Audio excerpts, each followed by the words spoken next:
All right, everyone, get ready for a really fun deep dive today because we are going to be taking a look at the language of love and relationships. That sounds pretty interesting. Yeah, it's going to be great. We're going to be pulling from an English language learning podcast. Oh, nice. And, we're not going to be just focusing on vocabulary here. No, we're going to be going deeper Okay. and looking at the way that we use words to kind of navigate romantic relationships and all of the little, conversations and things that we have to do. I see. So we're going to be tackling some pretty interesting concepts here. Sounds fun. What's the difference between loving someone and being in love with them? Mm, And we're going to take a look at some of those phrases that just strike fear into our hearts. okay. Like that dreaded, can we talk? Oh, yeah. And of course, no conversation about love and relationships would be complete without at least mentioning pet names. Right. Those terms of endearment. So yeah, it's going to be a lot of fun. I'm excited. Yeah, me too. So the podcast we're looking at today starts off by making this distinction between loving someone and being in love with them. Okay. And I thought I knew the difference. Right. But they really presented it in a way that made me think. Oh, interesting. So I was hoping that maybe you could kind of unpack that for us. Sure. So loving someone can be applied to lots of different types of relationships. Right. Family, friends, even our pets, right? Yeah, absolutely. But being in love implies a much deeper connection. Yeah, It's more romantic, right? It's about passion and commitment.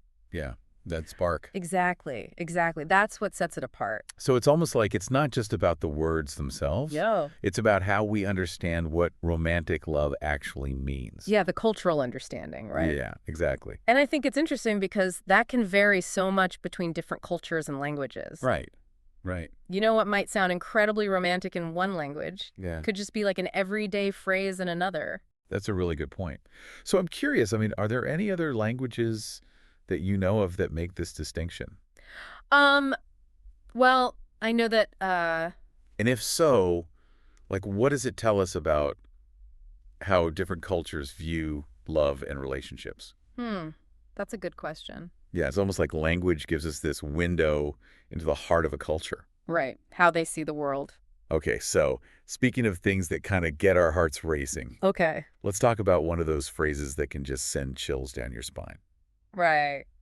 Can we talk? Oh, yeah. Those three little words So much weight. carry so much weight, right? Yeah. It's like a universal signal to brace yourself. Pretty much, yeah. The podcast talked about how it usually means that there's going to be a pretty serious conversation. Yeah, Maybe some bad news is coming your way. right. You're definitely not going to hear that phrase and then get a compliment about your shoes. Yeah, that's true. Although, couldn't it be playful? Hmm. Depends on the tone. I guess so, yeah. Imagine saying it with a little bit of a mischievous grin, Yeah. leading up to a fun surprise or something. Yeah, I could see that. Does it always have to be bad news? I think you're right. The tone and the context can change the meaning. Yeah. It probably helps if you're already in a relationship where there's trust and understanding already there. Yeah. You probably wouldn't say it to someone you just met. Exactly. It's like it draws on this deeper level of intimacy where, you have the shared understanding of what certain phrases mean. Almost like an inside joke. Yes, exactly. Between the two of you. Now, I want to know, for our listener out there, have you ever been on the receiving end of Can We Talk? Yeah, tell us about it. Did it live up to the hype? Or was it actually a good thing? Right. Share your stories, the good, the bad, the terrifying. We want to hear them all. We're all ears. Now, moving on from potential relationship anxieties, Okay. let's switch gears to a phrase that's a little bit more forward-looking.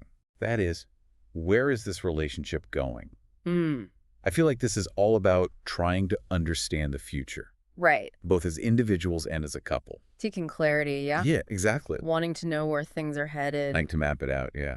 I think it's interesting how the podcast pointed out that this phrase can apply to other situations too. Right. You could say, where is this career going? Or even, where is this movie plot going? Oh, that's a good point. It seems like we're always trying to find meaning and direction. You got a roadmap. Yeah, in all aspects of our lives, whether it's love or work or even just entertainment. It's about understanding that narrative. Right, the story. Yeah, and maybe having a little bit of control over where it goes. A little agency, yeah. But, sometimes relationships just throw curveballs at us. Yeah. And we find ourselves saying another one of those loaded phrases, maybe it's time we... Ooh, the The possibilities. possibilities are endless. The podcast gave examples like break up, have a baby, or even just go home. Right. It all depends on the context. Yeah. What's going on? What comes after that? Yeah. It could be funny. It could be serious. Yeah. Life-changing even. It really is. It's like marking a turning point in the relationship, Hmm. you know? A pivotal moment, like maybe it's time we elope, or maybe it's time we finally get a dog. Yeah, making those big decisions. Yes, exactly. But, it's not always about those huge moments. No, not always. It's the smaller, everyday things that can really define a relationship. Right. And the podcast brought up the phrase, we've had our laughs. Yeah, that's a good one. It seems simple, but it kind of acknowledges that relationships aren't always perfect, right? Definitely not. There are ups and downs. Yeah. It suggests that you've been through things together. Yeah, the good and the bad. Exactly. That's what makes up a relationship. It's like saying, hey, we've been through a lot together, but we're still here. Yeah, it's that shared history. Exactly. Good times and the bad. Yeah, a subtle reminder that human connection is complex. It is. Very complex. And speaking of connection, how can we forget about pet names? Oh, yeah, those terms of endearment. I know. And the podcast gave us a ton of examples. I bet they did. From the classics like baby, honey, sweetheart, Right. to some that are a little bit more unique, Okay. like Pooh Bear, Mm. or the Spanish gordita, which actually means chubby, but is used in a loving way. I see. Yeah, I mean, it's amazing how diverse and sometimes unexpected pet names can be. It really is. It just shows how creative people can be with language. Yeah. Especially when it comes to matters of the heart. Yeah, I love that. And it's interesting to see how different cultures use pet names. Yeah. That right. might be considered cute in one culture. Right. Can it be totally weird in another? Absolutely. Cultural influences play a huge role. Yeah, it's all part of the fun, right? Learning about different ways of expressing love. Exactly. It keeps things interesting. Okay, so before we get too carried away with pet names, let's move on to something else the podcast talked about. All right, what's next?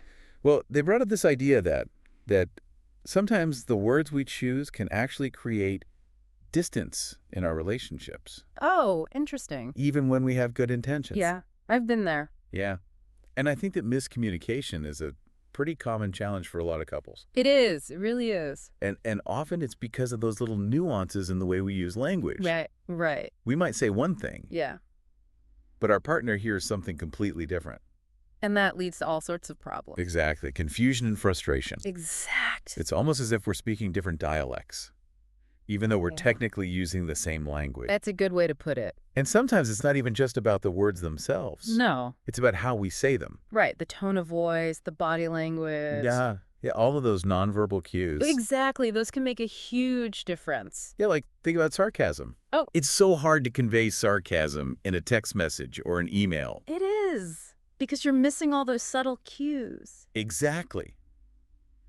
What we might intend as a playful joke Right. could come across as like, hurtful criticism. Absolutely. It happens all the time. Oh, I've definitely been there. You too. Misinterpreting a text and, creating a whole drama in my head. Oh, yeah, the overthinking. It's a good reminder that communication is a two-way street, right? Absolutely. We have to be mindful of what we say and how we say it, Right. but we also have to be active listeners, Yeah, that's crucial. paying attention to those verbal and nonverbal cues that our partner is sending us. Couldn't agree more. Active listening is so important. Yeah, it's about truly hearing and understanding what our partner is trying to say. Even if you don't agree with them. Exactly. It's about empathy and validation. Yeah. Creating a safe space for open and honest communication. It's like we're building these bridges of understanding, I love that analogy. one conversation at a time. That's beautiful. And sometimes those bridges need a little bit of reinforcement, right? They do, especially when you're dealing with difficult issues. Exactly.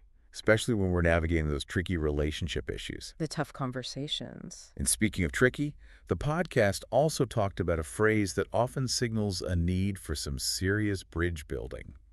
Oh, I'm intrigued. What is it? We need to talk. Oh, wow. Like the big sibling of, can we talk? Yeah, even more serious. Yeah, even more weight, even more urgency. Definitely makes you nervous. But I wonder, is this fear universal? Or is it more common in certain cultures?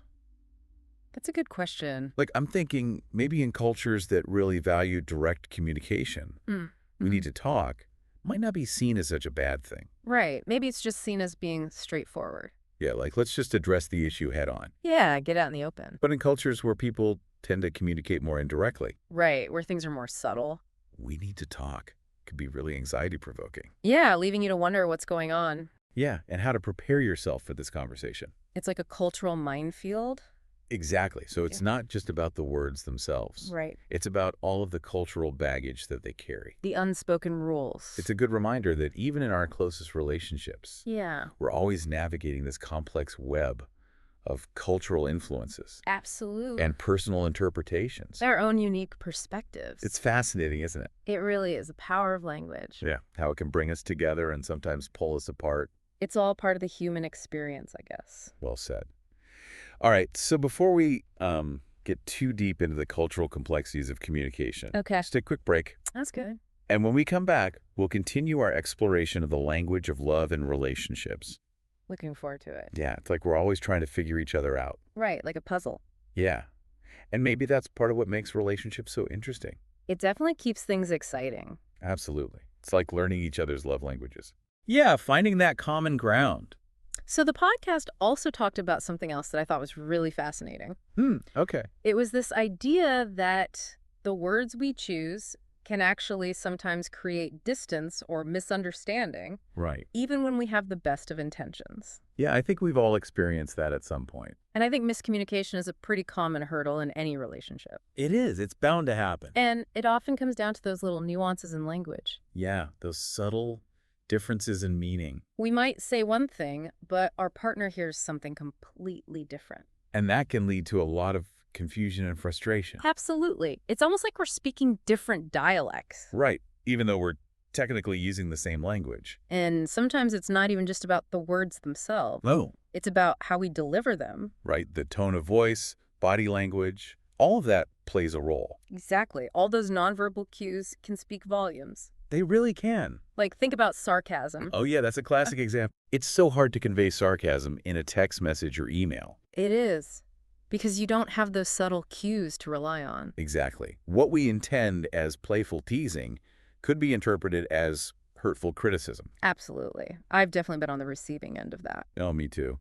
Misinterpreting a text message and then spiraling into a whole drama in my head. Yeah, the overthinking can really get out of control sometimes. It's a good reminder that communication is a two-way street. Absolutely. It's not just about speaking, it's about listening too. Yeah, we have to be mindful of what we say and how we say it, Right. but we also have to be active listeners. Yeah, paying attention to both the verbal and nonverbal cues that our partner is sending us. Couldn't agree more. Active listening is so crucial in any relationship. It's about truly hearing and understanding our partner's perspective. Even if it differs from our own. Yeah, it's about empathy and validation. Exactly. Creating a safe space where both partners feel comfortable expressing themselves. It's like we're building these bridges of understanding. I love that analogy. One conversation at a time. And sometimes those bridges need a little reinforcement. Especially when we're navigating those thornier relationship issues. Yeah, right. Those difficult conversations that we sometimes try to avoid. And speaking of which, the podcast delved into a phrase that often signals a need for some serious bridge building. Oh, I'm all ears. What is it? We need to talk. Oh, Yeah, it's like Yeah. the big sibling of can we talk? definitely carries more weight. Often with even more weight and a sense of urgency. I can feel the anxiety building already. But I'm curious, is this dread universal? Or is it more prevalent in certain cultures? That's a really interesting question. Like, I'm wondering, in cultures that really emphasize direct communication, maybe we need to talk wouldn't be seen as such a bad thing. Right. It might be interpreted as just being straightforward and wanting to address the issue. Yeah, like, let's just put everything on the table and figure this out. Exactly. No need to beat around the bush. But in cultures where indirect communication is more common, Right. Where people tend to be more subtle. we need to talk. Yeah. Could be a real trigger for anxiety. Yeah. It could set off alarm bells. Leaving people to wonder what's coming and how to prepare themselves. It's like navigating a social minefield. Exactly. So it's not just about the words themselves. Right. It's about all the cultural baggage that they carry. The unspoken rules and expectations that shape how we interpret those words. It's a reminder that even in our most intimate relationships, Yeah. we're always navigating this complex web of cultural influences really? and personal interpretations. Our own unique perspectives and experiences. It's fascinating, isn't it? It really is. The power of language is incredible. Yeah, how it can both connect us and sometimes create these misunderstandings. It's all part of the human experience, I guess. Well said. All right, so let's dive back into the podcast and see what other linguistic gems they have in store for us. Sounds good. I'm ready for more. Yeah, it's like we're constantly decoding each other. Trying to find that common ground. Yeah, like trying to find that sweet spot where, our words and our intentions actually line up. Right, where we're both on the same page. Then I guess that sometimes requires a bit of translation, even within our own relationships. Absolutely. We all have our own unique ways of communicating. But hey, maybe that's part of what keeps things interesting, right? It definitely does. It's a journey of discovery. Yeah, figuring each other out, learning each other's love languages. And that's what makes relationships so fascinating. Okay, I love that. This is like language is our guide through the ups and downs of love. It's a powerful tool. It really is. It's a good reminder that words have power. Both do. They can build us up or tear us down and everything in between. And as we've seen in this deep dive, the words we choose in our romantic relationships can reveal a lot about us. Yeah. Our values, our desires, our fears. It's amazing how much weight those seemingly simple phrases can carry. It's true. Speaking of weighty phrases, the podcast ended with a thought that I wanted to get your take on. Okay, I'm curious. They suggested that all of these relationship phrases, from the cheesy pet names to that dreaded "we need to talk," might actually be part of some grand evolutionary strategy. Wow, that's a really interesting idea. Yeah. What do you think about that? I've never thought about it that way before. Yeah, the idea is that language plays this really important role in pair bonding, creating that sense of connection and commitment that helps, ensure the survival of the species. Right.